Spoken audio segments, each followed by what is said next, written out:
Hi everyone who follows Bounce Back Generation. Thank you for being here, and I want to tell you a really quick story that I hope will, I don't know what it'll do, I'm just going to tell you this story.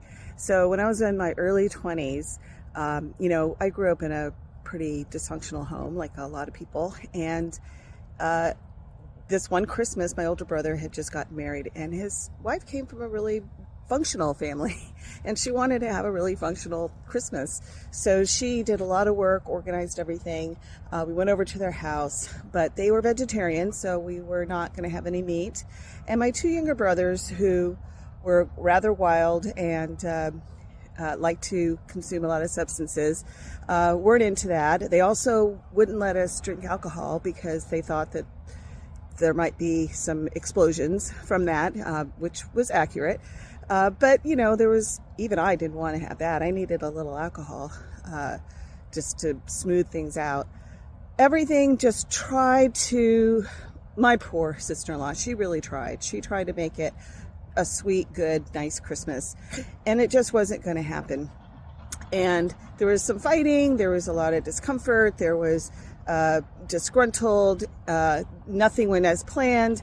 And at the end, we were about to leave, and the two younger brothers, who really were there for the presents, they had left for a while to, quote unquote, walk to the beach. This is in San Francisco, and came back and were super, like, let's just say there were kaleidoscopes in their eyes.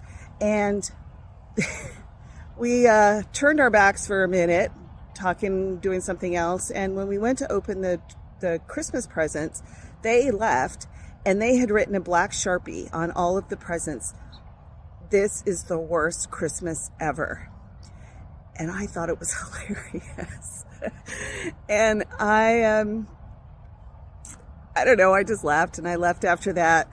And I really learned a lot from that. I told that story a lot of times to a lot of friends.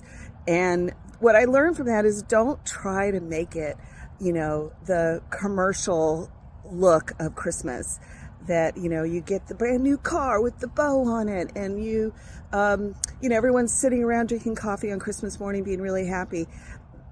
Don't buy that. Everybody's family has something that's effed up, and it's the expectations of perfection that hurt our feelings and make us feel like there's something wrong with us. And so I don't want you to feel like you have to have the best Christmas ever. You have to just have the kind of Christmas that you want personally. And usually that involves being around somebody that you care about. And despite everything and how messed up my family was, I think just the fact that we were able to laugh at "this is the worst Christmas ever" kind of made it okay.